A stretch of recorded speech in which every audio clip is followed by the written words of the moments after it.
And we're live. Welcome to You're Full of Dirt, the Major League Rugby podcast. Thank you for joining us. I'm Aaron Castro, coming to you live from Mesa. Corey is not here. I definitely left him to die in the frozen tundra of Iowa. He's sick tonight, so I will be producing the show somehow.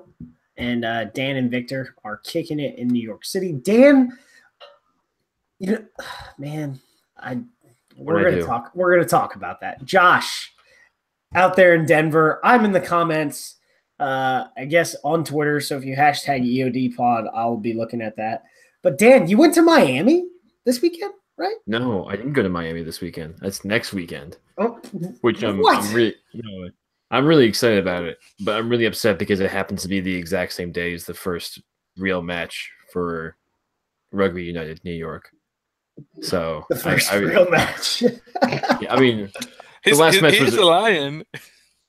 I'm lying. No, it was a scrimmage, and they didn't even really advertise it. So this is like the first, like, get the fans in, bussing people in from the tournaments. But I'm not really sad about going to Miami. So. Miami, I need to go to Miami. Brooke's uncle lives there. It's like great time. Want to go? Oh, that's very nice. But was there some extra snow, Josh? You guys are getting weird weather, so yes, it was like frozen rain turned to snow. So yay! So with that, for everyone new to the show. We're here every Monday night. We discuss news, rumors from Major League Rugby, the United States Professional Rugby Union competition. It's a chance to discuss the issues, hear from the league, team leadership, and check in with our friends across U.S. Rugby. I didn't see any reviews, so if you love listening to us and you're an iTunes guy or girl or man, woman, lady, sir, please leave us a 5-star review. And we'll read it out on the show. And wait, we got some merch. For the next 5-star review, you get an MLR hat. Like the one I'm exporting right now for those of you that see it. Right here in the video, this one. So, anyone who's listening at home. As well as a beautiful polo shirt, if you see it as well on the video. Again, you're not getting the polo shirt, though. I'm sorry. Yeah. No, well, you are getting Corey's, apparently, just to let you guys know. Oh, well, okay, so that's gonna be a giveaway for something. Yeah, we're gonna have to figure something out, but we're gonna give away. The hat goes for the next 5-star review. So, yeah. And if you're listening at home, it's a hat. It would fit on most people's head. The color is black. There's a logo on it. It's a trucker hat. Just be honest. It's a trucker hat. Yeah. Look like Ashton Kutcher from 10 years ago. That's very beautiful. Exactly. MLR. Here you go. That's right. It can be put in like at the back has like the plastic thing that where you could clip it, so that way it fits in the type of head or any size head. I don't know the actual word. I'm just saying words. All right. This week, what do we got, Dan? So as we mentioned, there's a match here in New York, the first official professional rugby match in New York City, or the New York area at least. I don't think it was actually in New York City. Yeah, yeah, whatever. The second part, which is actually a follow-up from a question we had mid pod last week that we wanted to give some actual thought to, because someone asked us basically, who do you pick based on the ARC to go to the World Cup? So we're going to start with the forwards based off the ARC and the experience there. A bit of banter from this weekend too. There were a couple matches internationally. The Green guys in Ireland, they won. Good for them. Some controversy as well. So not MLR specific, but we are going to talk a bit about that. So first things first, we got New York. Rugby United New York. So, Victor, what'd you see? Well, first of all, guys, IONA College has a beautiful field in the middle of the campus, and it served as a perfect venue for Rugby United New York's first match. Now, I had to admit I arrived a little late because of work, and I missed the first try, which I've been told was put by a friend of the show, Anthony Perry. Hello, Anthony, because I know you are listening. I thought it was Party. Perry? No, it's Perry. I think they mentioned Party. They said Party. Yeah. Party. So Garlic Field. So Anthony, it's going to be Anthony Party. Not Perry. You know, like Perry. Party. It's 2 R's, man. I know it's 2 R's. I thought it was Perry. So, I don't know. That's whatever. Anyways, moving on. Semantics. Yeah. Moving on. So in any case, he put the first try. But by minute 22, when I got to sit down and everything, the score was already 7-0 for New York. After I sat down, tries came from USA Eagle Seamus Kelly. They came from scoring half Marcus Walsh, and also from Eagle Sevens player Connor Wallace Sims. And during the first half, the score was 33-0 going for New York, which surprised me quite a lot, especially for the fact that, as you may remember, Ontario Arrows tied against the Houston Sabercats. But in any case, RUNY scored in the first half, courtesy of 8-man Ross Deacon. And through a couple of knock-ons and wild passes by the New York team, Ontario scored 3 tries by lock Josh Van Horn, center Sean Windsor, which, by the way, was beautiful at the kick as he was down in Houston, and winger Aaron Wilson. And the score ended with a 36-19 score. Now, after the end of the match, people clap as usual. I went down to the field and I got a chance to talk to New Eagle and also captain of that match, Dylan the Busher Fawcett, who was obviously really happy for the result for this very small time that the team had together. And in fact, all my talks with players such as Chris Bakasisi Kakala, Gavin Damore Morrison, Nate Berkeley, and Luke Hume all mention pretty much the same thing. We are working with little time together, and we're getting big results, which is obviously what the team is looking for. I also had the chance, and I was really happy that I had to talk with Eagle legend Mike Petrie. Mike Petrie. You say he's a legend and you mess up his name. Yes, I Mike did. Petrie. Mike Party. Mike Party. Author. Hey, he's an accomplished children's writer. Okay. Yes, and you better get that right. Yes, no, and actually we talked a bit about the book, actually, mentioning the fact that I'm planning on getting it. So I got to talk to Mike Petrie and also his father, who was having a conversation. It's a children's book, right? I do. It's okay. Ours for rugby. It's cool. No worries. I know it's for kids. No worries. I can still get it anyway. So I wants to give it a 5-star review on Amazon. Gosh. That too, of course. Duh. So I also got to talk to Mike's father, who was having, like I said, a conversation with Mike Tolkien. Really cool people. And actually, Mike Petrie was one of the first Eagles players that I got to know by name. So I was really excited to meet this guy. So I was gushing all over, of course. I got to talk to. Yeah, that's right. I got to meet my hero. That's right. I also got to talk to coaches Bruce McLean and Mike Tolkien, who had very different ideas of the match. So McLean was less than happy about the team's offense when it came to protecting the try line and mauling, while Tolkien was as happy as a coach could be and didn't have many negatives to talk about. So very different views from the two coaches. Now, overall, it was a great match. A small crowd of probably less than 40 people, by my estimates. Always, I cannot wait for the game this week against the Boston Mystics. Also, guys, quick shout out to Mr. DJ Coyle, who was also in attendance. He was talking with Dylan Fawcett as I was approaching him to talk to the Eagle player, but I actually did not recognize him. So, DJ, I'm sorry, I did not recognize you. He didn't know it was me, but I don't know why he's saying, "Hey, Victor, how are you?" Say, "Hey, sorry, do I know you?" But so I felt quite embarrassed. People not know you. You're pretty conspicuous of a person. Like, so Victor says he doesn't photobomb people and he always asks for photos, but there's like 5 photos of different Eagles that he's in, and it's kind of funny. I check those pictures just I don't remember. So we're gonna have to spend next week. Each day is a different picture. That's a different picture. That's right. No, yeah, but guys, overall, it was really cool. That was also my first time up in New Rochelle, which is obviously It's a hike. already outside New York City, up in Westchester County, upstate New York. Beautiful area. It was a gorgeous sunny day. It was a beautiful day for rugby. Let's put it that way. So, I really enjoyed my time up there. Yes, it's actually it's kind of funny that you say that Coach McLean was pretty unhappy about the defense and protecting their try line, considering the fact that they didn't allow a single score until like I guess around 45 or 50 minutes in when it was 33-0. So I 52, about minute 52 or so. 52, yeah. I'd be pretty happy about that. You know, I come away from that saying it's a getting tongue tied here. Success.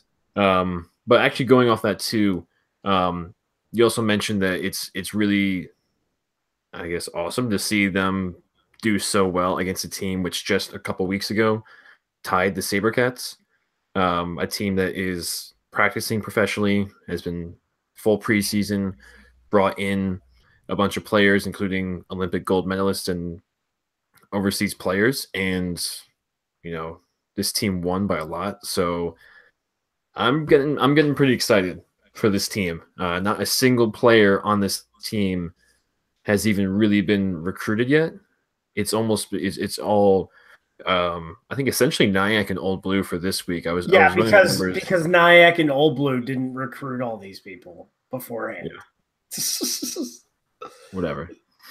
No, when you've got like former pros that are still like 27, just hanging out, living in New York, on your team. Yeah, well, like they didn't do any full recruiting for a fully professional team yet. It was just an amateur club, Division I rugby. It's always been great, but it's good to see that this is what comes from it. All the starters. I don't know where David Gannon played. I don't know, he might be playing with Nyack or Old Blue. I know he played for Conduct, which kind of goes to your point, Aaron, about former pros overseas. All the starters were either Nyack or Old Blue. I think everyone this was kind of tough to find out all the players. One player I think was from Monmouth, and another I think played for the AIC, the school up in Boston. They probably played in one of these clubs after. Mm-hmm. American International?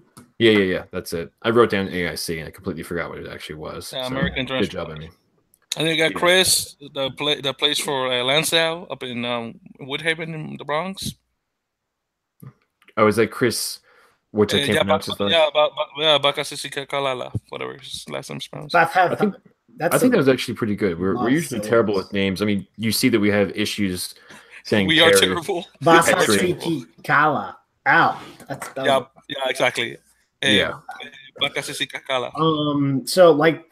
About speaking Spanish. I mean, so people have stated, I have relatively been skeptical of, because people are like, well, if New York should have a team right now because they can field a competitive side, rah, rah, rah. Well, point taken, competitive side right then and there.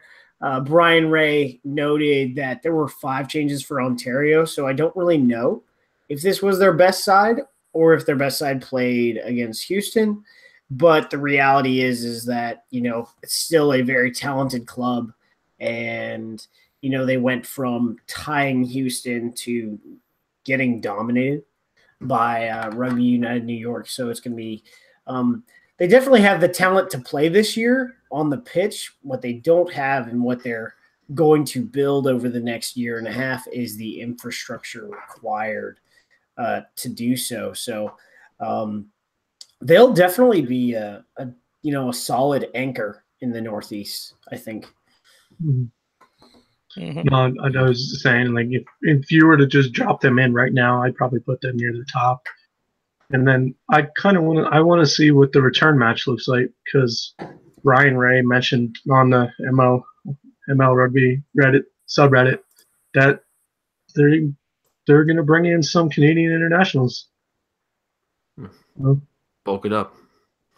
Yeah, that'd be fun to see. Hopefully it's recorded. Ontario is, sorry. Yeah, I figured New York wasn't going to bring Canadian internationals. They could, actually. By the way, guys, real quick, I'm checking out our chat on YouTube. Hey, guys chill out. That's my job. All right. Oh, I'm sorry. Go ahead. I'm in the. Corey's gone for 1 second. Oh, I'm sorry. You're the admin. I'm sorry, Mr. Castro. I'm sorry, Mr. Castro. So, I guess, guys, I was going to talk about this later to throw it in at the end. But Liam asks, do we think Ontario underestimated Rugby United New York? I don't know, because if they, Ontario, the Blues have played Old Blue New York a few times, so they know at least half the talent that's going into this team, right? But until it's like everything, until you get film of a team, you don't really know what they're going to play like. Yeah, it's. Couldn't agree more with that, especially for the fact that when Ontario Blues play Old Blue last year, that was a 33-31 score to Ontario. So they beat them by 2 points. So they knew. And that was half the team, basically. That's exactly right. And that was about half of the team. By the way, guys, something I forgot to mention with my review. Unfortunately, Harry Bennett, who started as fly half, suffered an injury. I didn't notice it. I guess it happened when I wasn't there, but apparently he got hit by wild elbow to the head and he got knocked out. Jeez. It's suspected that he might be out for a while. He's definitely not playing this week with the Mystics. Against the Mystics. Which is funny because when I was talking with Mike Tolkien, I asked him, "Hey, do you know how Harry's doing?" I said, "Hey, I wouldn't know until later tonight, but I know he's at the hospital. He got knocked out." And I said to him jokingly, "Hey, well, sir, you know what you could always do? You could put Luke Hume as fly half." And he just laughed and said, "Nope, never." Never. I think Luke is going to play a position that keeps him the least dinged up after, suffering, I wouldn't call it a catastrophic injury, but a serious injury while playing for the Eagles. I think he broke it. I may have this wrong, but I think he broke his hip, and then getting all the insurance stuff for it was like a pain in the ass. Yeah, to get hip surgery or anything like that here is really, it's not fun. I don't know from experience. I just heard from online. Also, guys, a quick shout out too, because he was in the game. Mr. Dallin Stanford was in attendance, and he was talking with Luke Hume as I approached him to talk to him. He definitely remember me and Dan from what happened in Philadelphia when he photobombed us, trying to take a picture with Chris Wiles.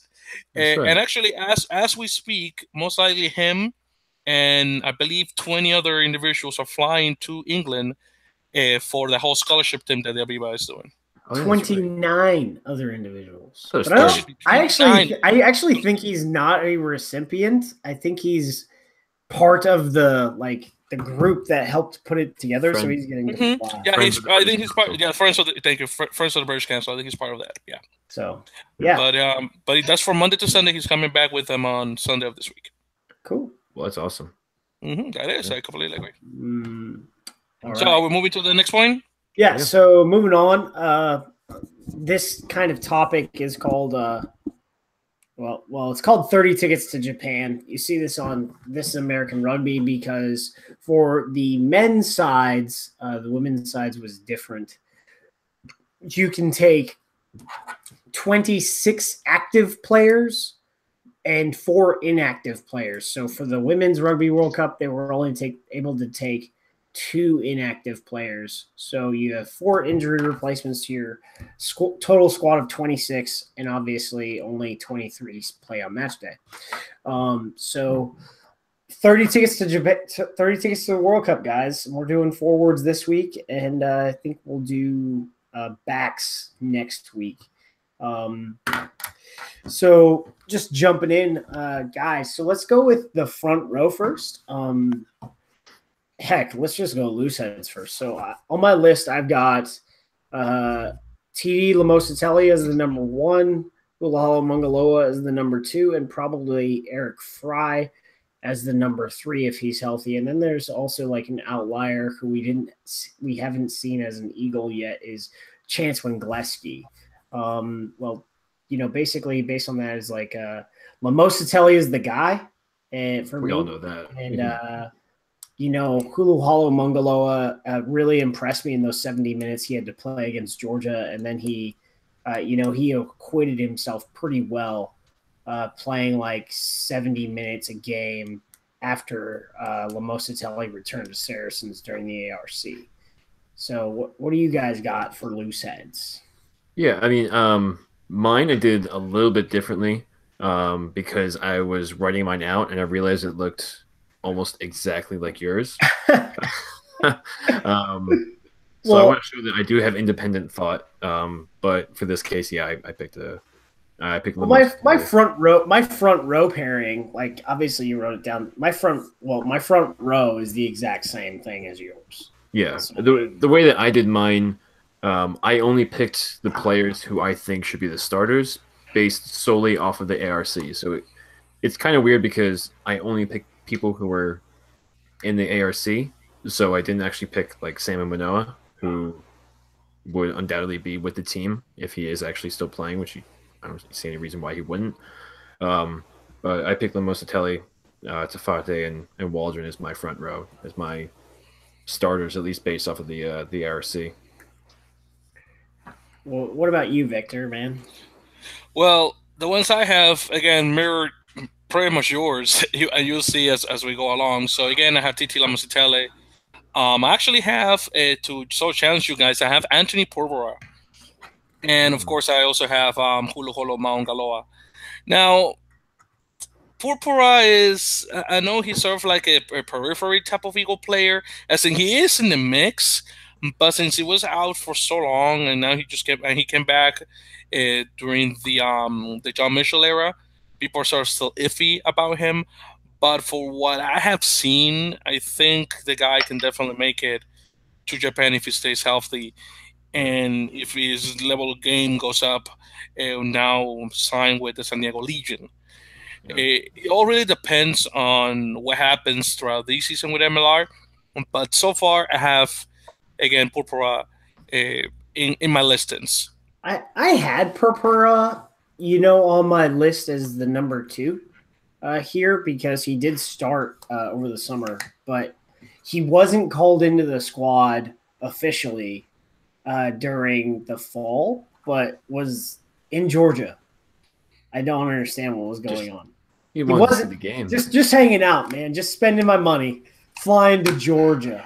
Georgia's a beautiful country, but November in Georgia is not nice. So, unless it's like Georgia, as in the state of Georgia, the peach, Oh, it's wonderful in November. November is amazing. And, it doesn't make sense. They came over here for the summer, and we went over there for November. I feel like it should be switched. Yeah, pretty much. Yeah. So, I think I would take because you always go deeper on on props. I think we're gonna take 3 apiece. So right now, I would take Lamosatelli, Mangaloa, and Fry, unless we see Wengleski come into the side over the summer and like play pretty well. I know I'm getting ahead of myself, but don't forget that Tafete can't cover. Well, Tafete is okay. So he should be an out-and-out hooker, but he can cover. So Joe, before TD was back and before I saw Mungaloa, I will say that Joe, if you took Lamosa, TD, and Mungaloa off and then Fry was injured, Joe Tafate is our best loose head option. which says so much about how not deep we are. Moving on to hookers. For me, it's pretty simple. We're deep. Like, first choice for me is Joe. And then behind him, we've got three really solid options: James Hilterbrand, Dylan Fawcett, and Peter Malcolm. Dylan and Peter Malcolm are available domestically, so their tape's going to get watched by Gary Gold. And then James Hilterbrand, it's really going to depend, man. I mean, he lives in Australia, plays with Manly and the Manly Magpies or whatever. Marlins. Not the Marlins. But the question is, like, he wasn't there in the fall, so he has a regular job. So it's like, you know, because the World Cup, if we do well, the World Cup, if we do okay, is still like 6 weeks long, and then you have to have camp before then. Plus, take into account the fact that we're doing this a year and a half before World Cup, and there's going to be, hopefully, you know, 2 seasons of MLR going into that. So that should change a lot of things. Well, I would hope that you know, James Hildebrand would be able to rate a contract, because he does right now. It's just a question of, you know, quality of life and moving from Australia to the States. So it's like, how much am I going to get paid, or can you get me job placement so that I can make as much as I'm making now, and also get, like, you know, wife, or if he's married, I don't know if he's married, a job as well. But you get to live in America, and that's priceless. Yeah. That ain't so hot right now. Yeah. But so if I'm picking 3 hookers, before I pick those 3, you know, but I guess us for hookers. What do you got, Dan, at hooker? I mean, Joe is very clearly the starter as far as I'm concerned. I did like a lot from Fawcett over the ARC.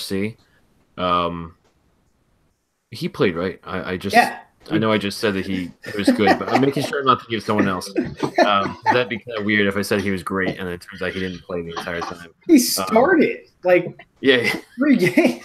Yeah, because I really like Pete Malcolm, but he didn't come in until like the Chile match or Brazil, and he was put on as a replacement. So I don't know what might change the next 2 years, but he still is really young too.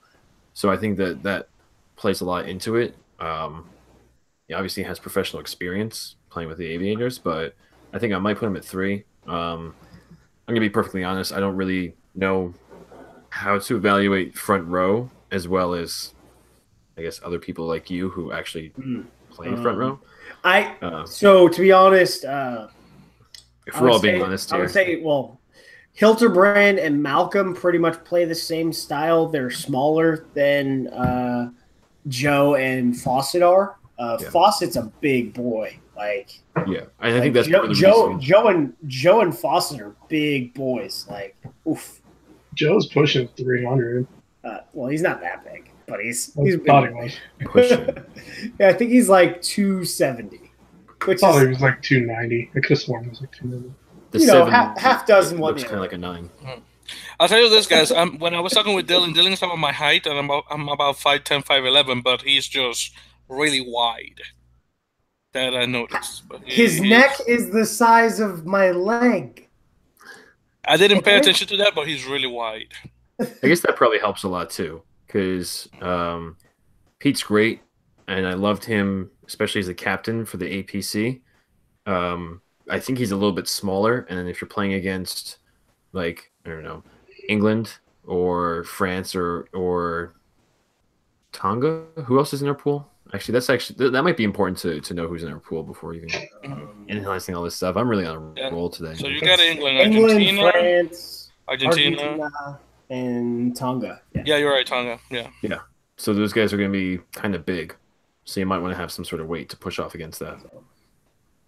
If USA wins more than 2 games, guys, let's be honest with each other. I'll be really surprised. Well, let's call it now. That's not happening. So, hater. I don't want to sound like a negative Nancy, but let's be honest with each other. I don't know. Gary, I'm on the hype train for Gary Gold right now. So, yeah. I really hope we become the first coach we've ever had go undefeated in 5 matches, under his watch. I'll give you 2. I will not give you more than 2. Well, no, I'm not giving myself more than 2. I'm giving myself 1 and a push based on if what we think is going to happen with the league and how the Eagles are going to shape over the next year and a half. Yeah, that's something that really kind of throws a wrench into all this planning this far out, is that so much can change when it comes to the rosters. We can even have players starting who are playing for MLR that we didn't even think about that were even in the mix. Yeah, so that's important true. to figure out. If we were going to win, though, it'd probably be Tonga, and if we're lucky, we can catch Argentina on a bad game. On a bad day, that's true. So I think so. Or England. The three I think we'd be taking just right now are Joe, Fawcett, and Malcolm. The issue here is you have three young hookers. Like James is old. James is older than me. I think he's 30, 31. So you know, it's like 27, isn't he? Yeah, and then Malcolm. I think Joe is like 25, 26, and then Malcolm's like 23. So you got three like relatively young hookers. Like you can play hooker for 150 caps. See Rory Best. So moving on to loose heads. This is, not loose heads, but tight heads. This is where it gets interesting. Pretty much the only one that I have set is Dino Waldron. Likewise. Likewise. The list I have is, Patty Ryan ? Because he just had, ankle surgery. So I think ankles are very important. Yeah, over the summer, I thought for a debutante, he played very well, and he's a classically trained Irish prop, and was he was a pro for Newcastle. So and then had a trial with Bath that didn't shake out so well, even though he played like a lot with their A-League team. So whatever. Then domestically. Paul Mullen and Kalepi Fafita are the other two guys I'm looking at right now. Paul, classically trained Irish prop, was in Ireland under 20. So Munster, under 17, under 18, under 19 player. He's American qualified by a couple of years now because he moved here, at the end of high school and played, his rugby in college here. So, and then Kalepi Fafita, we talked about him like 10 episodes ago. He was a scholarship defensive lineman at Northern Arizona in D1 FBS football, rather. FCS, yeah. And then he was, as a graduating senior on that Tempe D2 national championship team as the starting tight head. So talented player. So that's who I got on the tight heads to look at. Go ahead, Dan. Yeah, sure. I'm kind of with you on the same thing. I had Patty Ryan on my list of people I want to see more of, mainly because we've only seen him in like 2 matches or 3 matches. I thought he did pretty well. But also that injury really kind of throws a whole wrench into that plan. I feel like I'm just saying the exact same thing that you were saying, Aaron. I swear I have original thoughts. If anyone wants to see Dan's original thoughts, we spar on the daily on Reddit. So it happens. So yeah, I do have original thoughts. Thanks for vouching for me. But like I said, I'm also not the most knowledgeable when it comes to looking at the front row.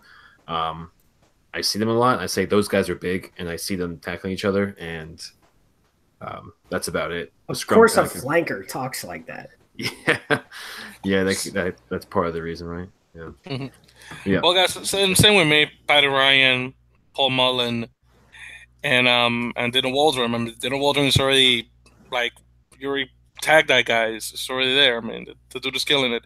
I'm still surprised it's down in London Scottish, and has to make the way up to the Premiership like Andrew Duratala. But it's just a matter of time. Yeah, maybe next season. It's already now starting to get a bit closer. Well, that requires like some English prop to like blow out his knee, and they've got.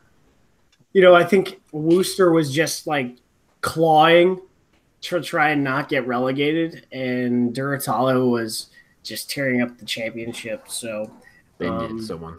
They needed someone. They needed a boost. So he provided depth and a boost also because he has started for them and played a bunch off the bench. So staying front row, what do we think of any of the 1,000 front row players that Seattle has signed? Like, does Ali Khalifi get another shot? Does LaRome White get a look? Okay. I've never seen LaRome White, but he's a big dude. He played, he was an All-American. He was a select at one. No, he was a senior All-American, junior All-American. I think that guy can play. I want to see his tape though. That's gonna be fun. Yeah, he's gonna be fun to watch. Nick Wallace, I don't know. I haven't seen him play ever. I think Was he the sevens player? Because I know there's a sevens player as a prop. that was a hooker. Hooker, I'm sorry. That was Gordon, I think. Yeah. And then what was it? Khalifi. I thought he wasn't fit in the fall. I think this environment can make him fit, but I don't know because there's a lot of other players looking to take that spot, and he didn't come in for the ARC, which is where I have questions. But I understand he was injured. I think because he was injured from the fall. Gold also didn't really do any picking, so he could very easily just change all that within a year's time. Yeah. So, I mean, Gary's going to live here and he's going to watch all of MLR, so who knows? You'd say that, yeah. So, I guess the other one is who I saw play, who played over the summer, who we haven't seen in a while and I think was injured, is Ben Tarr. He is playing tight head right now, but he played a competent loose head over the summer. So, I guess that's another. Loose head, then Luke White. I know we have loose head kind of figured out. But... Luke White, man. Talk about a name going into the Eagles I haven't seen in a long time. I mean, yeah. I mean, it's possible. He's in the right kind of place to develop. I'm actually surprised based on how our club system has been that he hasn't been in the mix more often. So, by the way, guys, going back with LaRome White, if he plays anything like Tengdai Ntawarira, that guy from the Springboks, just call him Beast. Yeah, exactly. Just going little beast. Just going little beast. If he plays like the Beast, I want that kid. Yeah. He's from like E-Town or Middletown, Kentucky. I've got Kentucky in my heart, man, from spending a year there. It's a great place. So moving on to second row. I think this is pretty simple for me. I've got Chivetta, as I was corrected by Will McGee's dad. So shout out to Dad McGee. Nick. Yeah. Everyone says So since all of Will McGee's siblings are out of the house, the McGees decided to move to Italy. So, yeah. Chivetta. Nice. Chivetta, Matt Jensen, man, he's oof. I want to see that pair together. And then I'm taking all 5 of these locks to Japan. Landry, Brakely, and Daly. I really liked what I saw from Daly, and he played 6 this last weekend or 2 weeks ago for Golden Gate. Well, he needs to get a contract because he performed pretty well. A couple minutes in the match too. In his second match for the Eagles. So I'm taking all 5 of those guys. I don't know who else would slide into lock. Maybe maybe Samu because he can and he's very effective, and that gives you another running lock, as well as a very strong guy in the engine room. How tall is Tamala? 6'4", 6'5", depending on who's measuring. You could put him there in a pinch. Yeah. So I mean, Brakely's 6'4", so he and Brakely are like of height with each other. Mm-hmm. Yeah, Nate is quite big. He definitely towers over me when I was talking with him. So, Victor coward in fear. What do you guys got for second row? Yeah, so I mean, I had Civetta or Civetta. I think he actually goes by Civetta. I think that might be an English version of his name. Jerseyfied version. A Jerseyfied, sure. Because he definitely sounds like he's from Jersey. Maybe I'm getting that wrong. Although he grew up in New York State, so yeah, he's Italian American. Yeah, Nick Civetta. Yeah. No, I know that. I'm saying like what he sounds like he's from Jersey because he's Italian. No, because I've listened to him on Rugby City, and he sounds like he's from Jersey. Well, he's from upstate New York, so I don't know what you're talking about. He's from anywhere near. He's from upstate New York. I forgot where he's from though. Let's find out where. Okay, so yeah, look it up. So where he was. Well, I tell you more about my picks. So I had Civetta and Brakely as the starters, and again, like I said, I only picked the starters really. Jensen, someone that I like, but I haven't seen enough of to definitively say that he should be picked. He didn't play too much during the ARC, but he did come on, I think as a sub for one or two of the matches and did really run over a lot of players and showed heart. But he's someone I need to actually watch during the MLR season before I can really, I guess, add on to that. But Civetta and Brakely, those are my guaranteed two guys. I'm putting them in there. The rest and some of the guys you said too, I'm not so set on really adding those guys in yet. Well, who are the locks you're going to bring in? I don't know. That's what I just told you. I'm not sure. All right. I said I pick the starters. I'm still waiting to hear from the others. I mean, I like having those guys in the mix, but I haven't really watched enough of them, and only really ARC for I think Daly. Yeah. And Landry too. Actually, well, I bring Landry in, but he played a bit of 6 too, doesn't he? He does, but he played 4 and 5 the entire time in this one. Really? I could have sworn he played 6 during one of those. During the APC, he played 6. Maybe that's what I was looking at. I don't know. And he's pretty versatile too. So for Victor, we had Nick is from Scarsdale, which is a stone's throw from New Rochelle. So I would not call that upstate New York. To me and to Dan, that is New York. Because we're living in NYC. To us, everything above the Bronx, and you could tell him, Dan. I mean, you're from Jersey, but you could tell him that is upstate New York for us. Yeah, I usually say Poughkeepsie, but I'm from New Jersey, so I'm a bit biased. But every single person who lives in New York City, Long Island, anything above New York City is upstate New York. Seriously. Yeah. All right. The only reason why Long Island is not in upstate New York is because it's on Long Island. If not, both Nassau and Suffolk will be considered upstate. That is the only reason why. I went to school. Yeah, I went to school in Albany. Suffolk, whatever it's pronounced. People from Albany don't consider Albany upstate New York. Like they don't consider upstate New York until like Saratoga, which is like 3 hours north of New York City. That's just a little fun fact. That's like people refer to like Bay Area as NorCal if you're like not from SoCal, but the Bay Area is the Bay because the people from NorCal like Humboldt, Arcata, or like Reading, they're interesting. They're not from the Bay. Aren't those guys like your rednecks from California? Yeah. Oh, okay. Yeah, I did hear about them.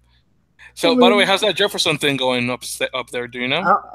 Yeah, not happening. For those of you that don't know, the people from NorCal went to separate from California and went to make their own state called Jefferson. Well, also Southern Oregon is a part of the state of Jefferson. So, yes, that's true. I watched a very interesting documentary on that. I think it was Vice News. So all right, let's move on to loose forwards. At 6, I've got Hanko and Duratalo. Duratalo for me can play both 6 or 7, even 8. The number 8. So number 7 locked in is Tony Lamborn for me. Yes, sir.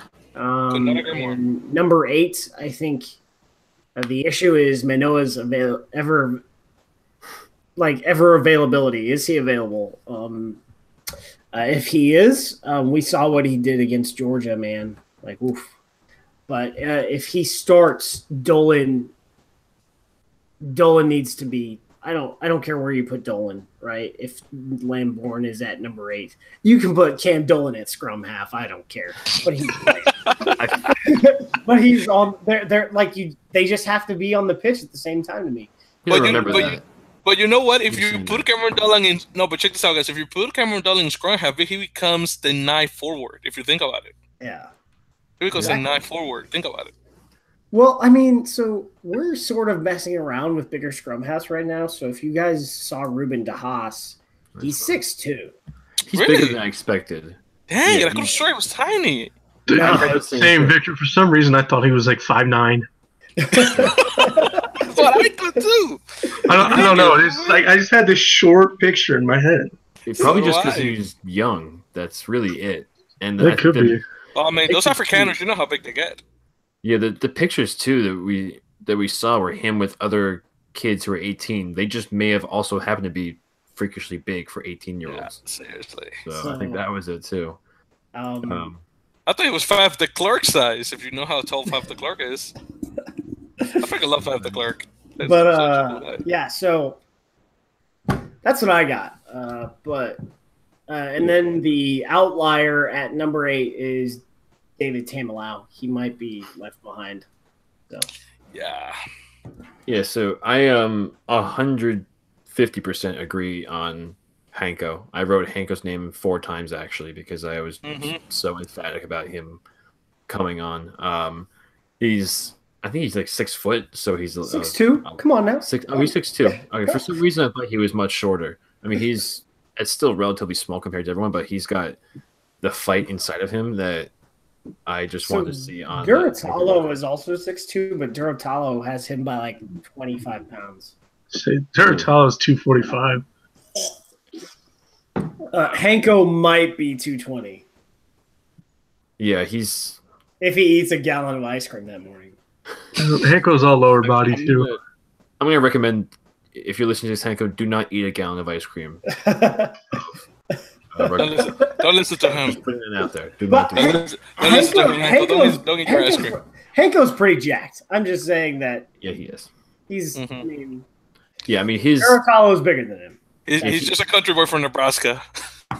In South Africa. And South Africa. 2 countries. Yeah. That's a real country. Like boy. 2 countries. He's from the countryside in South Africa moved to the countryside in the US. Very different countrysides. Yeah, but like I said, I love his fight. Him and Lamborn too on 6 and 7. I put Dolan in his 8 because, like I said before, I'm just basing this off of the ARC. But Sam Manoa obviously would come in. But the thing is too with since Sam really never ever gets released to play with the national team, and Dolan playing not only with the national team but also in MLR over the next year and a half, I think that'd be kind of interesting to see how he gels with some of the other players. He and Hanko were my 2 favorite players from the ARC this year. But Duratalo and Tamilau, I both have because even though they're different players, they're very similar in the sense that if they come in like 55, 60 minutes as a replacement, not because they're necessarily worse than the other players, but because when they come on, I don't know what it is. There's just something about it, but they just seem to bull rush every single player that tries to tackle them. And I think that value that they add is so much more than them starting. So, okay, Aaron, who are you leaving off your list? Because you got 22. I've got 22 guys up there. Yes, you can tell Aaron forward. He wants forward. All right. Well, I mean, so let's go. Mosatelli, Mungaloa, Fry. Oh shit. So I'm going. You're just listing off your list right now. So I'm going 5 locks, right? I'm staying with 5 locks, and then we're gonna go 2 hookers. So I'm going Lamosatelli, Mungaloa, Fry, Tofiti, Fawcett. That hurts me actually. And then I'm going Waldron, Paul Mullen, and Patty Ryan. So that gives me 10. And then 11 with the second rows.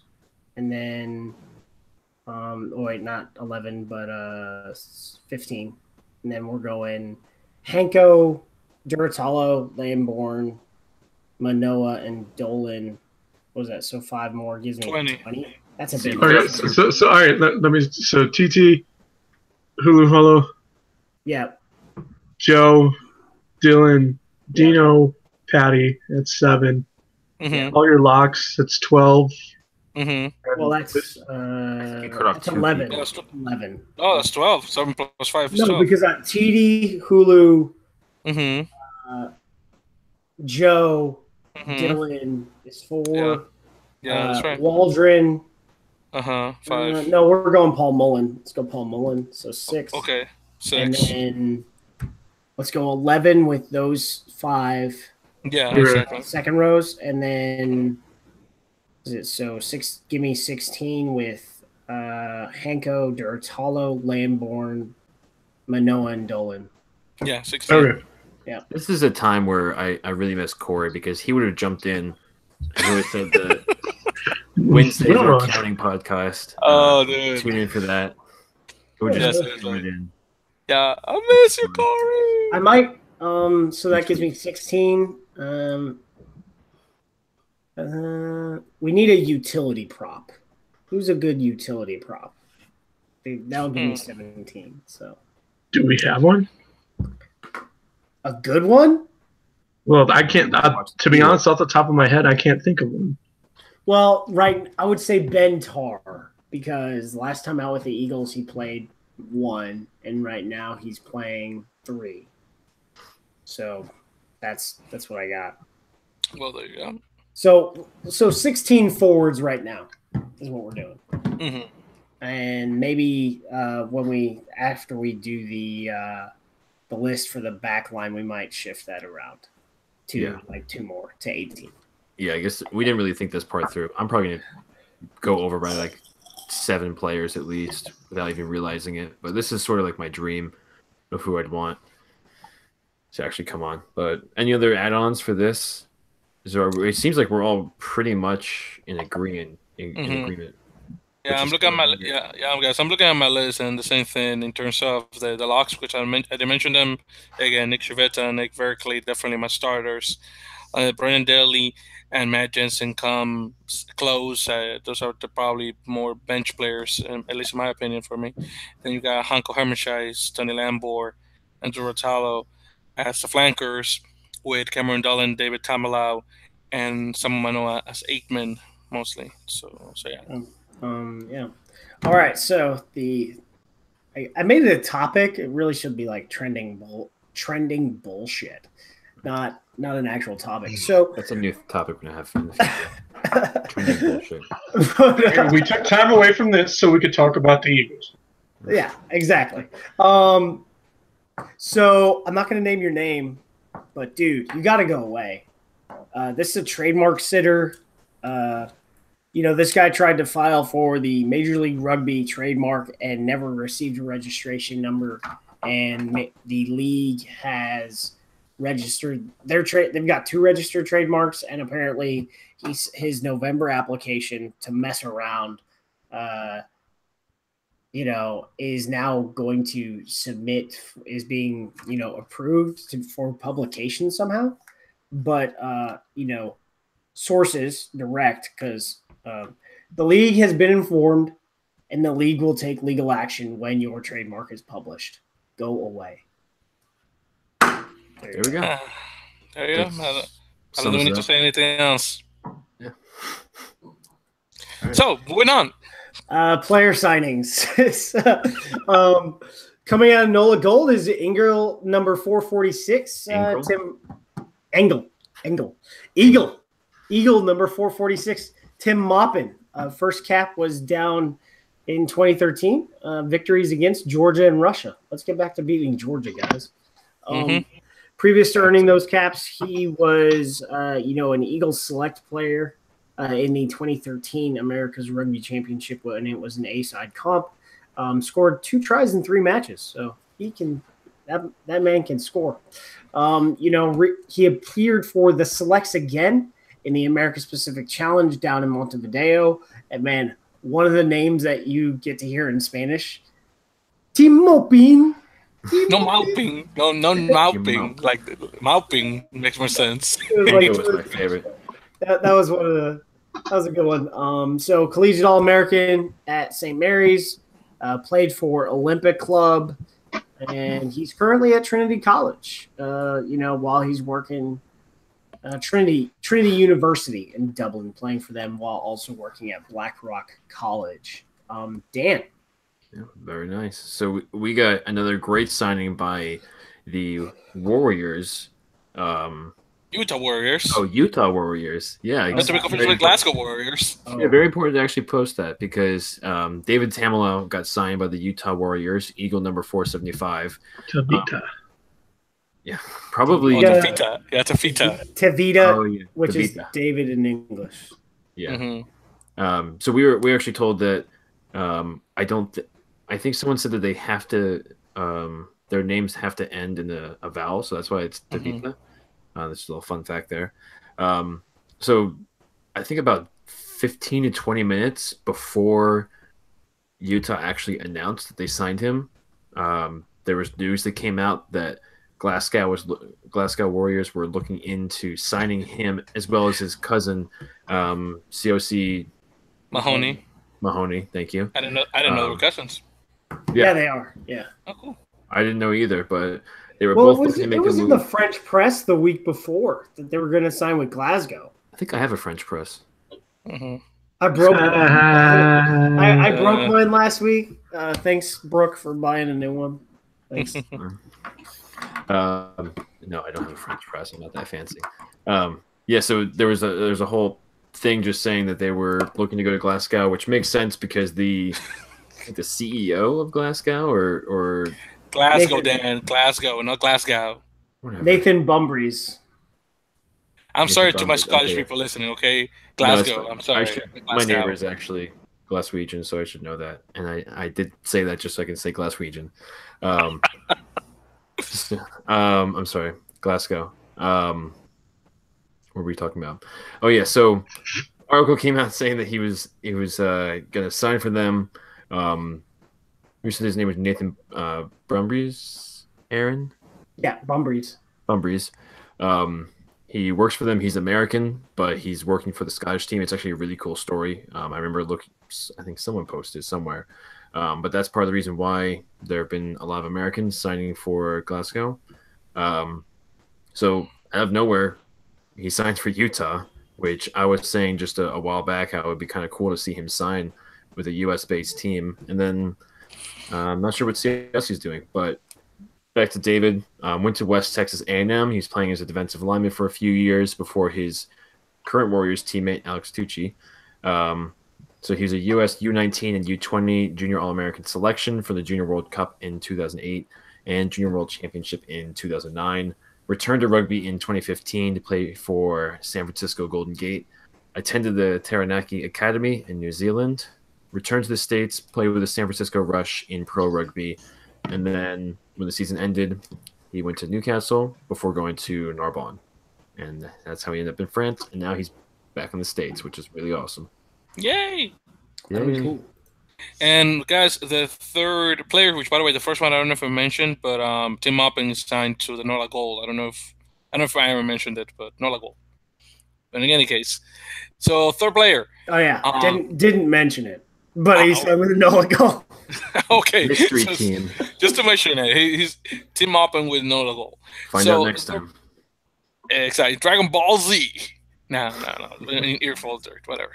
Sorry, I just had to make that DVC reference. Anyways, so USA Eagle number 405, Roland Sunula, joins his brother Andrew in Austin Elite.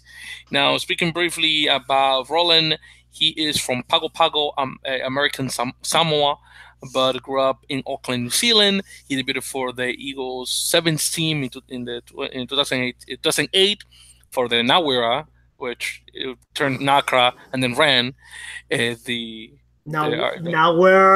What? Nawira, whatever it's pronounced. It's not really a criticism of your pronunciation as much as I'd never heard of that.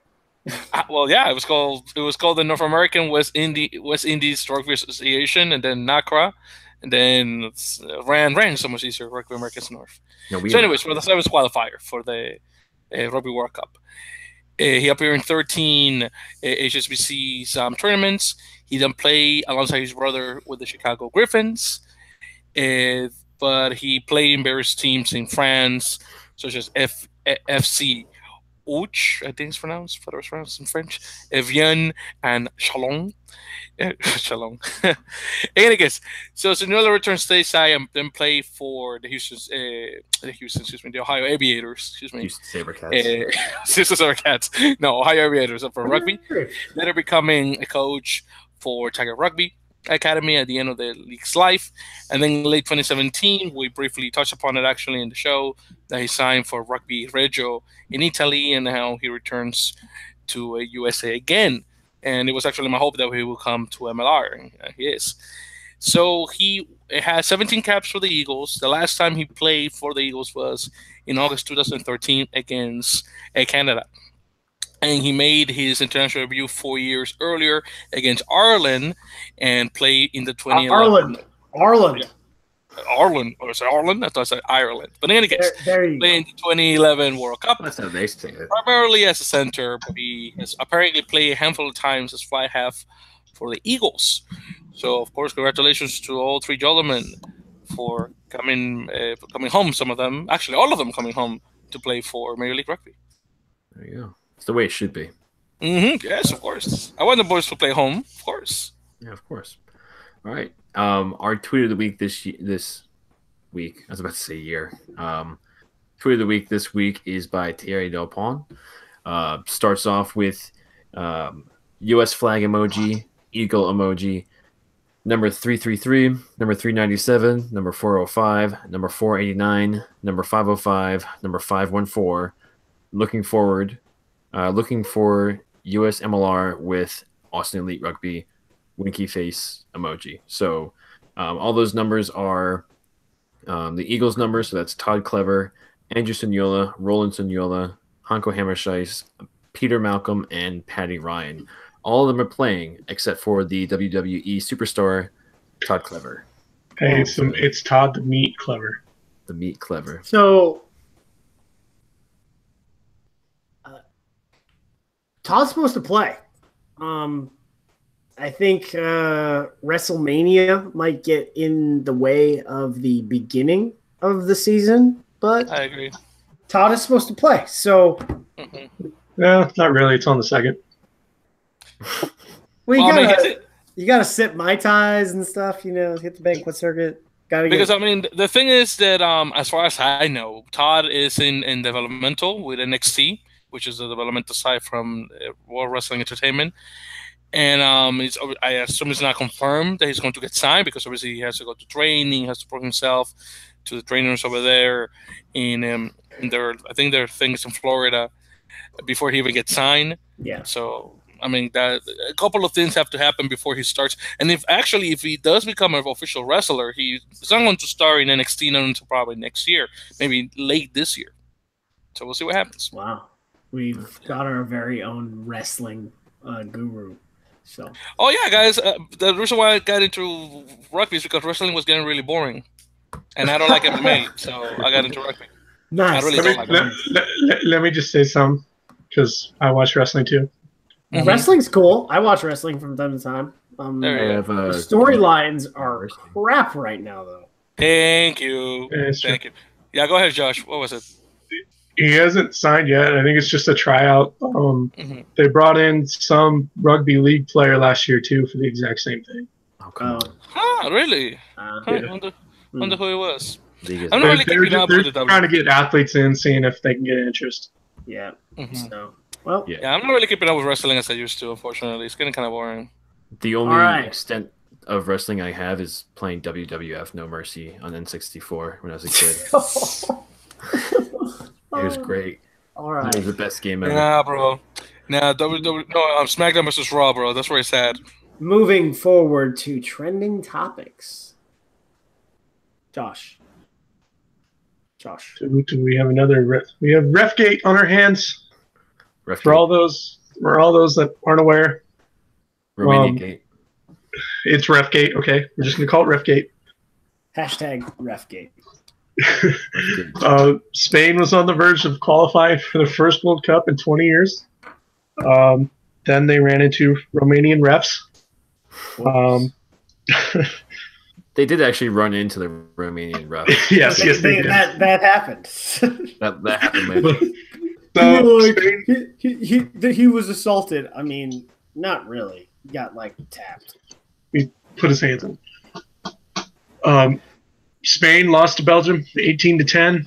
This allowed Romania to qualify, but there's some controversy considering the head ref and the two touch judges were both Romanian. And yeah, I think somebody counted the penalties and it ended up being 26-7. Was anyone else Romanian by chance? Oh yeah. whole crew was Romanian. The president was Romanian. The president of Rugby Europe was Romanian. Yeah. Let's just say, guys, bad optics. Okay. Mm-hmm. They're working on it. Yeah. FER, Federación España de Rugby, appealed the appointment. Wow, that was a horrible way of pronouncing it, Aaron. I'm sorry. Okay, see. Federación Española de Rugby. Oh, I forgot it's Española. Española Federación Española de Rugby. You gotta say it like a... Así mismo, chaval, así mismo. I think it's a pronunciation. Okay, mijo, calm down. I'm sorry, really, guys. I also have to put the list of the Spaniards. Really accent. Of course. I think it's Federación Española de Rugby. Yeah. Dude, what is the Spanish people listening to this thinking, yo, this dude, we gotta get this guy because making fun of us. Nah, no. But yeah, so FER appealed the rugby, or I guess the crew assignment on the 19th after they beat Romania. It was denied at the independent commission level and at Rugby Europe level. They also appealed the decision last Monday, in addition to requesting TMO, and that was denied. And the best part about this is there was a crew of Aviva Premiership dudes reffing Russia, Germany, 160 miles away. Yeah. And apparently this guy's bad. And there were also all three of the refs for Russia, Germany were English. Yeah. Like you couldn't even like swap out like one of them. Seriously, you could just easily swap everyone out. Of course. Or, just one, We were saying before, it's like the touch judges is really not that big of a deal. It's the main ref that you really want to make sure is not. And like you said, for optics, I'm not saying that it's corrupt and they threw the game because they're Romanian. They want to see Romania go to the World Cup. I'll say it. You'll say it? Okay. Josh doesn't trust Romanians, apparently. It may have happened. I don't know. I mean, there's also, you could just have biases and unintentionally act on it. From what I heard, though, from people called subconscious actions. Thank you. From what I heard, though, the Spanish players were also really unhappy about them all being Romanian, and from like 2 minutes in, started arguing all the calls. Get this. So the touch judges were wearing the entire time. Were wearing Romanian Rugby Union tracksuits. Yeah. They want to stay warm.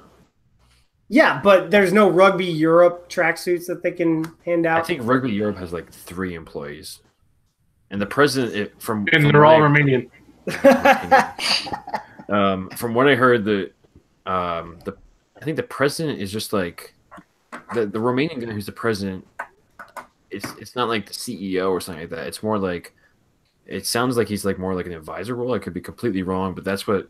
Well, I think the president it's an elected bot, like the board is just like it's an elected body. They have employees. Yeah. Like he is not it's like Will Chang. He has a day job. All right. Exactly. That's a good way of putting it. Yeah, the Romanian guy is the head of the Romanian Olympic Committee. Yeah, that's his day job. There's some interesting stuff I found out about that, but that's not really about this podcast. So. By the way, guys, real quick, talking about that match, I want you, the listeners, and of course you to hear with me, if you get a chance, exactly those of you that are already on YouTube, when you've done listening to the broadcast, go and check out the Scottish Canon. That he. It's a channel obviously here on YouTube where the guy talks about rugby and video games. He has a really good video reviewing the match. He's actually a referee himself, obviously not international level, and he will tell you in the video.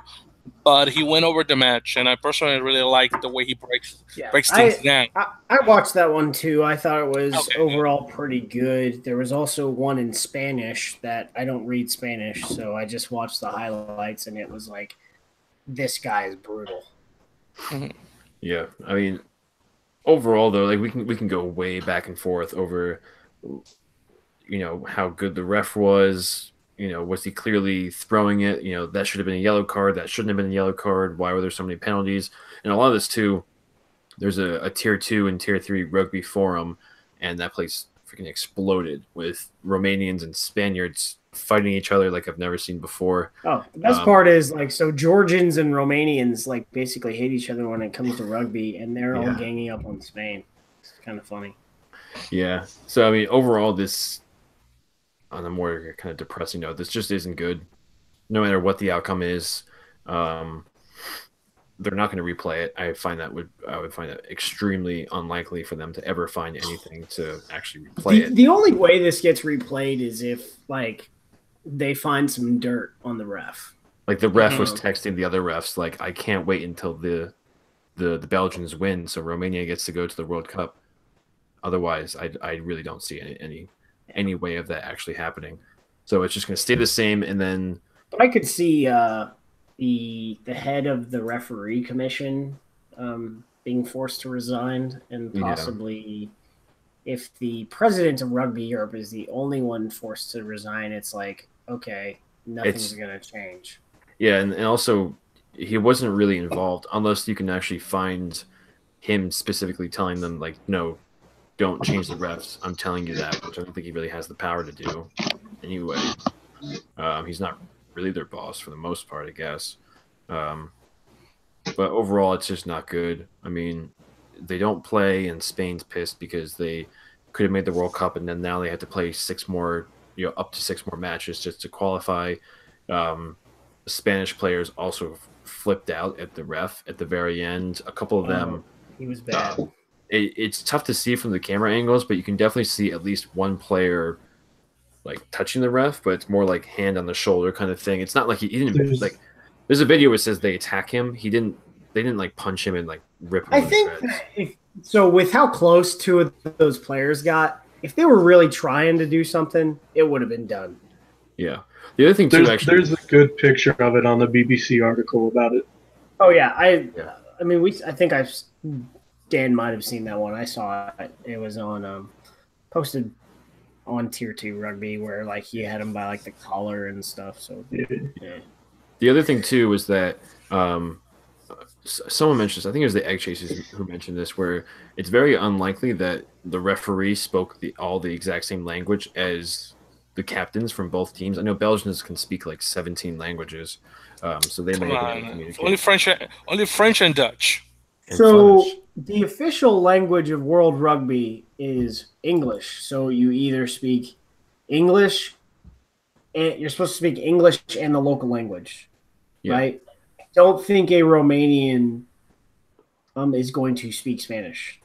It's possible. Romanian and Spanish are cousins because they're both Latin languages. That's true. That's actually something that people don't realize is Romanian is a Romance language, which makes sense because well, it has the word the Roman. point is like the fact that he's a Romanian ref. It's like, well, Europeans are different than Americans. Period.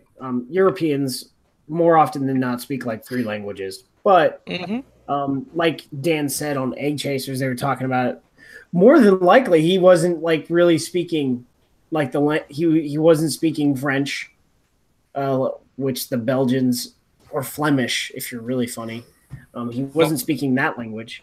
He probably wasn't speaking, and he probably wasn't speaking Spanish. So there was like a total like communication issue, and then like the Romanian, the Spanish players just thought he was out to get them the entire time. So yeah, especially if you are unhappy with his calls, and he's like, refs don't usually explain too much of what's happening, but they usually would at least say something to the captain. But if he really is confused and doesn't know what he's saying, and the ref's just trying to get through it so he can go back and referee, then that's going to cause some anxiety, especially because you came in with a preconceived notion that, hey, these guys are Romanian. Yeah. So let's move on. Josh, this next one. All right, so we got some more rugby coming to NBC. They will be showing the Champions Cup matches for the 2018-2019 season. They're adding that to their lineup of Premiership Rugby, Six Nations, and the Rugby World Cup. And they are turning into the go-to place for European rugby. And they actually advertise it. Yep. So hallelujah. From the press release, sorry, my bad. From the press release, they'll show it across 65 matches across NBC, NBCSN, NBCSports.com, the NBC Sports app, and NBC Sports Gold, including live coverage of the final on NBC. NBC Sports Gold will provide live streaming coverage of all matches throughout the duration of the agreement, and NBC and NBC Sports will present at least 15 matches each season. Pricing will be announced soon.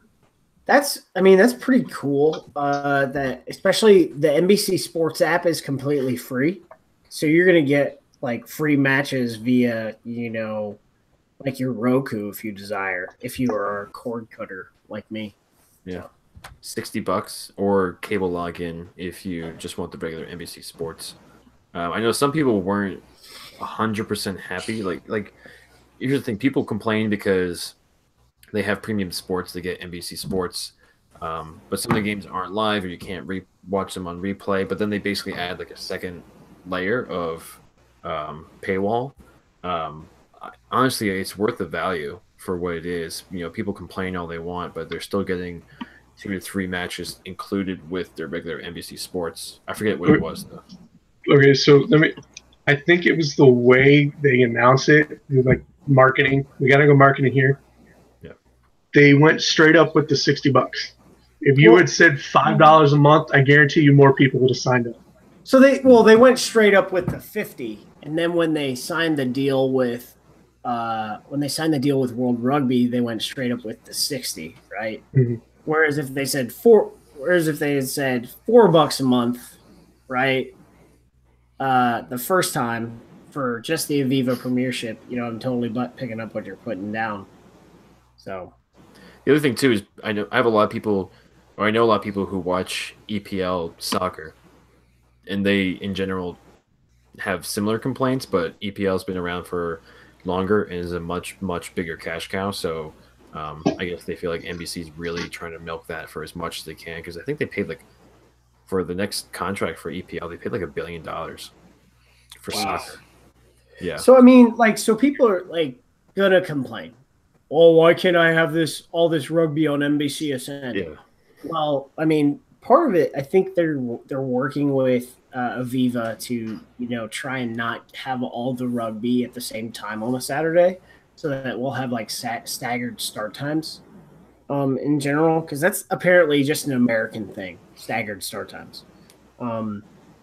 But you only have so many networks that you like so many channels that you can broadcast stuff on, and if you go into the Gold app, there's probably like 500 or 600 different streams every day from content that they sell. It's not just rugby. They have track, they have cycling, they have soccer, they have even basketball. Their basketball package. It's just tons of stuff.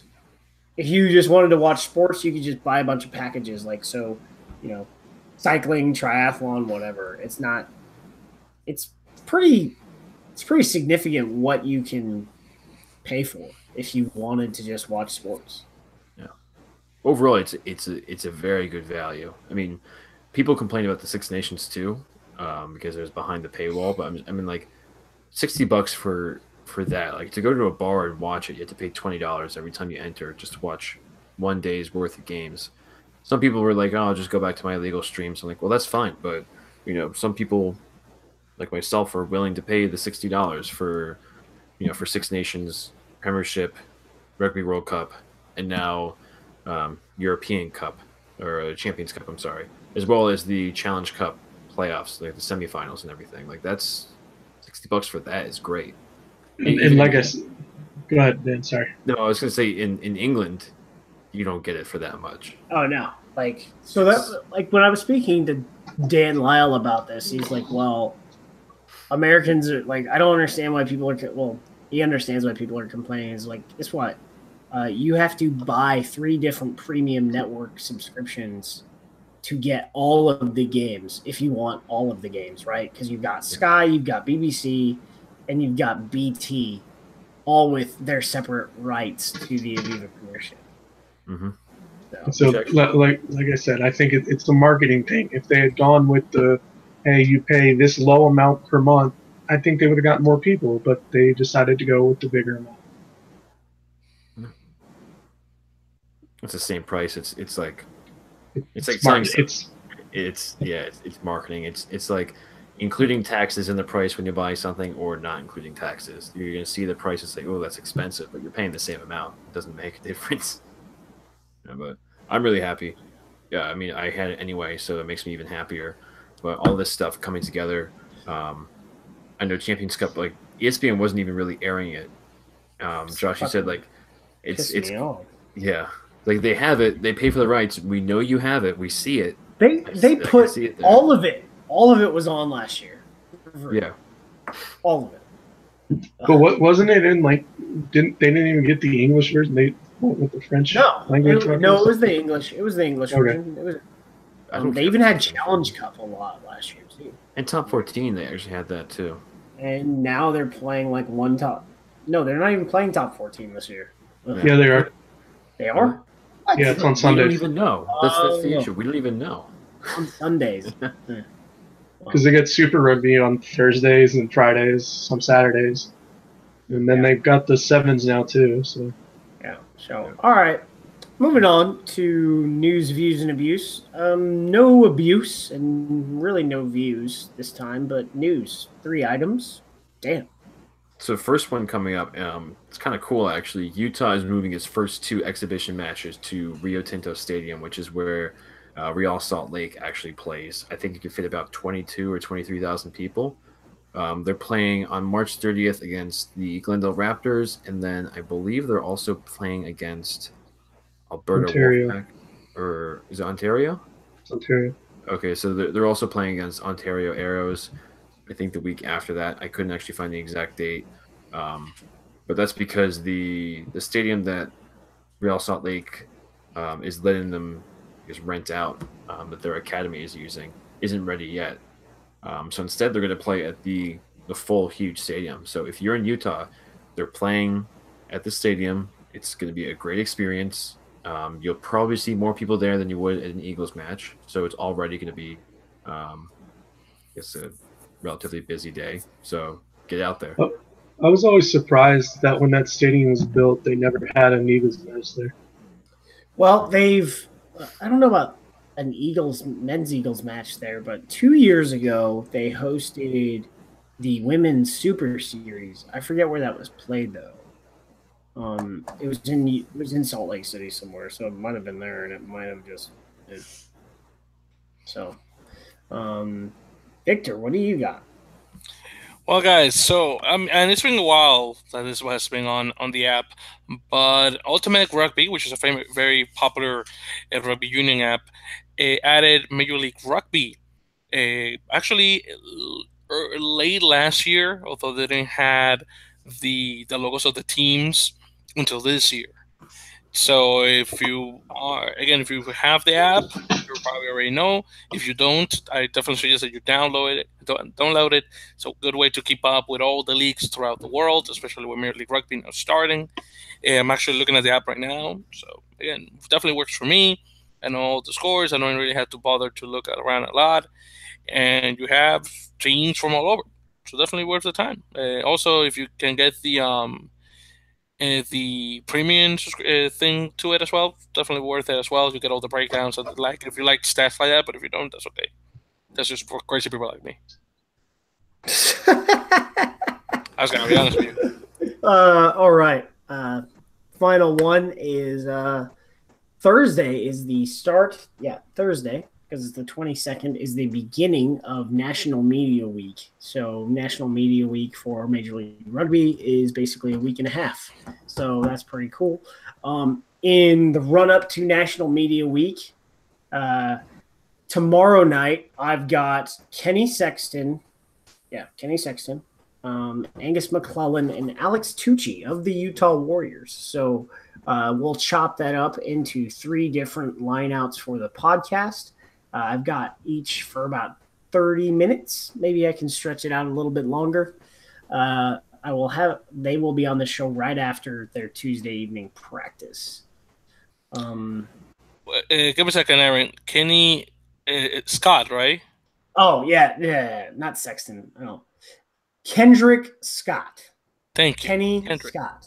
Kendrick Scott. Yeah, there we go. That makes a lot more sense. Full name is Johnny Sexton, weren't you? It's okay. I had Johnny Sexton in my mind too. Congratulations to Ireland for the Grand Slam, by the way. So, oh yeah, they won. Yeah, Grand Slam for Ireland. That's right. That was a good match. That was a good match. Not for England. For the English. Yeah, I feel for England. Effort till the end. Yep, I feel for England. So, that's what it is. All right. Questions from Bob, guys. LL Rugby 1. I think it's Life Love Rugby is his blog. There we go. Should the MLR do an all-star game? Probably not the first year, of course. Yeah. What's better is NFL Pro Bowl style or like MLS All-Stars versus high-profile international teams? I said yes, but not until there's a league minimum, and do it mid-season and more like a NBA, MLB, or NHL All-Star type thing than like a Pro Bowl. Now, I'm sorry, Josh. The way I see it, guys, is that I like the idea of having an all-star game, but it will be good to have it during the preseason. So the way I see it is, it's almost like the Sevens tournament that they have with the Premiership, but instead of that, you have again all-star game, either again MLS style, where you just put all the guys together against an international team, or you have East or West, which is the most common American thing they do. So again, you have that at the beginning of the season. Everyone gets, oiled up for the season that's about to start, and then you're good. They get what? They get oiled up. I think they get the rust out. Okay. So that's why you have it. That's why you have it during preseason.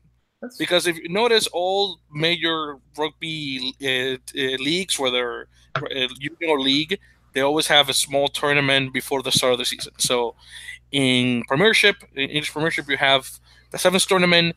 In National Rugby League down in Australia, you have the Nines, the Auckland Nines. So something like that. Yeah. Doesn't Super Rugby have the Brisbane Tens? And then you got the Brisbane Tens. Yes, Brisbane that's right. 10s. Then you've got then there's also World Club Tens on Madagascar, which is everyone that gets invited. I want to see this year. I want to see some teams from MLR go to World Club Tens. I agree. And then you have the World Club Challenge in league as well. So yeah, I think the national sport of Madagascar is rugby. It's funny, it is, but I don't know what happened to them. They just are not a very well-off country, and it's also the last country that gets the flu or whatever virus that you get in that game. Actually, you know what, guys? I don't think that because the World Tempting, that's actually not in Madagascar. That's in Mauritius, I think. Mauritius? No, in Mauritius. I think that's in Mauritius. I don't think that's in. I don't think that's in Madagascar. That makes it even harder to get to. Well, Mauritius is also in the Indian Ocean, just like Madagascar. That's what I'm saying. I mean, it's not separate right now. Yeah, but I think it's in Mauritius actually, not in Madagascar. I do think though that if they did something for MLR, it does make sense to get people warmed up, but at the same time, the American League is not going to want to put something before the season starts because they won't be able to really hype it up. Like, I'm not saying just like how typical American sports are, but like having a Pro Bowl, like if the Pro Bowl was before the NFL season, NFL fans would be confused. They'd be like, why is this before the season? I don't really care. So I got to thinking of the MLS idea where they do it in the middle of the season against a team. I don't know what team would be available, but like Aaron said before that with the new World Rugby calendar, internationals going to July, you could take the 15 of internationals that aren't selected and play a team that's available to play. Yeah, that's actually that was something that I was thinking too. I don't know if the All-Star game makes a ton of sense because in many ways the Eagles are essentially the All-Star team for the MLR. Not entirely because a lot of them play overseas, but I think it would be interesting to see something like that. Also interesting when Canada has enough players, so maybe like a U.S. and a Canadian All-Star team. What if you did? So maybe not East-West. I'm not sure if you could do this. Yes, Victor, I just looked it up. Last 2 years, it has been in Mauritius or Mauritius, depending on how you want to spell it. Or pronounce it. U.S. versus foreign. So MLR Exiles versus whoever the MLR,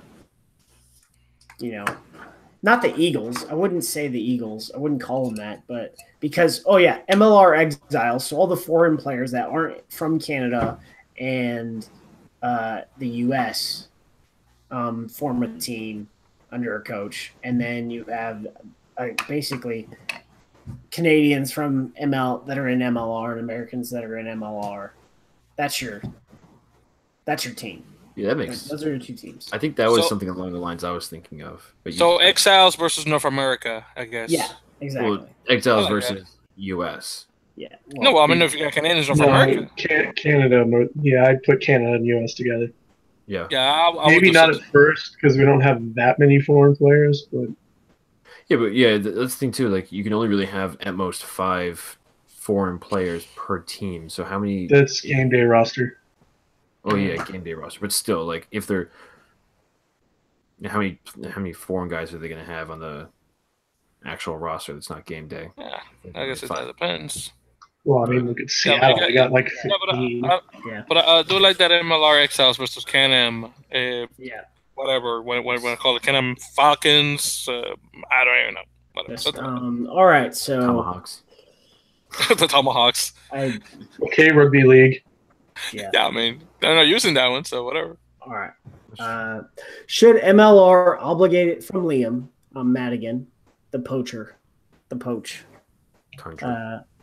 Should MLR obligate itself to release contract figures, injury details during the season? It can be argued that if fans are supporting the league and its teams with their own hard-earned money, ticket sales, merchandise, advertising revenue generated through traffic, the league should reciprocate the sentiment by being transparent with all things that affect the on-field level of play. This is America, so that's what we're used to, right? Like in every sport in the United States, you have contract figures released after they're done. I think that has to do with certain laws that we have, and then the injury reports probably have to do with certain laws we have. So I think at some point when there's a league minimum, a lot of these ideas that are floating around, I'm not good with until there's a league minimum, right? So that once players are mobile, we should have like contract figures available, but not even the contract figures as much as the injury reports, because the injury reports really will affect the game day. I know it's college, but in college it's coach's discretion. Well, I mean, it's all of this. That's college, so you have HIPAA, and then you have FIRSA. So you have a bunch of other things that protect student records. Now I gotta kick Victor out. Return a double Victor. Oh my god! Guys, I gotta get him. I got him. I just my told you. worst nightmare. Eject. Yeah. I don't know what. Thank you for taking my double. Oh, he's still here. Kick him out. So the injury one, I want to see that. I want to see that done. The contract figures, we're not there yet. At some point, it will get released. When every player's, represented by an agent, that'll happen. So. Yeah, I mean, it is interesting how American sports have this and others don't. I tried looking up really quickly. I don't really find much reason other than the actual league putting it out there. Some people think it has to do with actually prevent some gambling. I don't really understand how that works. I think actually, this makes sense then. They're saying that if there was someone who worked for the organization that was like, in this example I just read, it said janitor, but if they're just like someone that works on the staff and they know that a player is injured, then there could be some sort of gambling. Or they can sell so basically it prevents it prevents insider trading at the gambling sportsbook. Yeah. So yeah, that's probably the reason. Victor, let's get out of here. Yes. Oh wow, that's it. We're done. Beautiful. Yeah, and just like that. Awesome. Well, nice quick hour and a half. Beautiful. Well, guys, before we leave, any final thoughts? Oh, there's 3 games this weekend. Yes, let's go. Rugby United New York versus the Boston Mystics. I think I'm going. I think that's going to be it. They're going to get torched. I think Rugby United is going to eat the little bird in Mystics. The it looks like a pigeon. You can say it. We'll call it a seagull. Okay, the seagull. They're going to eat seagulls for dinner. Yeah, the duck. I don't think it's going to be close at all. I think they're going to put weren't there rumors about it being recorded? Supposedly it's being streamed. We'll find out. Hopefully you'll see them in the stream. This time next week we'll know for sure whether or not it was. Yeah, of course. NOLA versus Houston. Cats. Going to be streamed on the Gift Time Rugby Network. Mm-hmm. Oh, so he's actually going to do it? Yeah, that he was streaming the Capital one and that one. Well, I thought he was doing I thought he was doing a college game. No. He's promoting an event pretty soon called the HBCU Classic, but not this weekend. Yeah. There was actually a school in Pennsylvania, which I think it said it was the oldest historically black college university. They just started their next year will be their first year with a program. Yeah, so they just launched it. So maybe they'll be added to the HBCU comp. Awesome. And the third match? Austin versus San Diego at Stadium ATX. I don't have any details if that's being streamed. Yeah. But this actually Would Grant do that? No, because he's going to I think he's going to NOLA. Yeah. Need to ask. This is a really good opportunity because now we'll have at least 2 matches for fantasy rugby. I know everyone's been dying to play that. So we'll throw something out for that, especially now that there are 2 MLR, not including New York and Boston. We may not do that because that's kind of tough to do. But having 2 teams or 2 games, that's 4 different teams. Just think of all the players you can pick from. Yeah. Okay, so let's go home, guys. So in that case, first of all, guys, thank you for joining us on episode 28 of the Earful of Dirt Rugby podcast.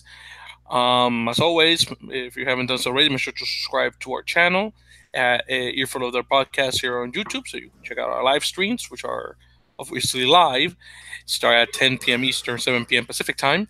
Make sure to like us on Facebook, Twitter, and Instagram, all of those 3 platforms at Earful of Dirt. Check out our website, of course, earfulofdirt.com, where we're constantly writing articles about matches and the like. Make sure to add our podcast to your feed, whether it is through iTunes, Acast, Google Play, Stitcher, and Player FM, and of course leave us a review on either one. Again, we haven't read a review in a while. We want to get on that. And finally, leave us a voicemail at our phone number, which is 1-720-600-2679. Again, that's 1-720-600-2679. So with all that said, everyone, again, I'm Victor. That was Aaron. That was Josh. That was Dan. Unfortunately, no Corey this week. Hopefully he'll be okay by next week. And we'll see you next week. Buenas noches.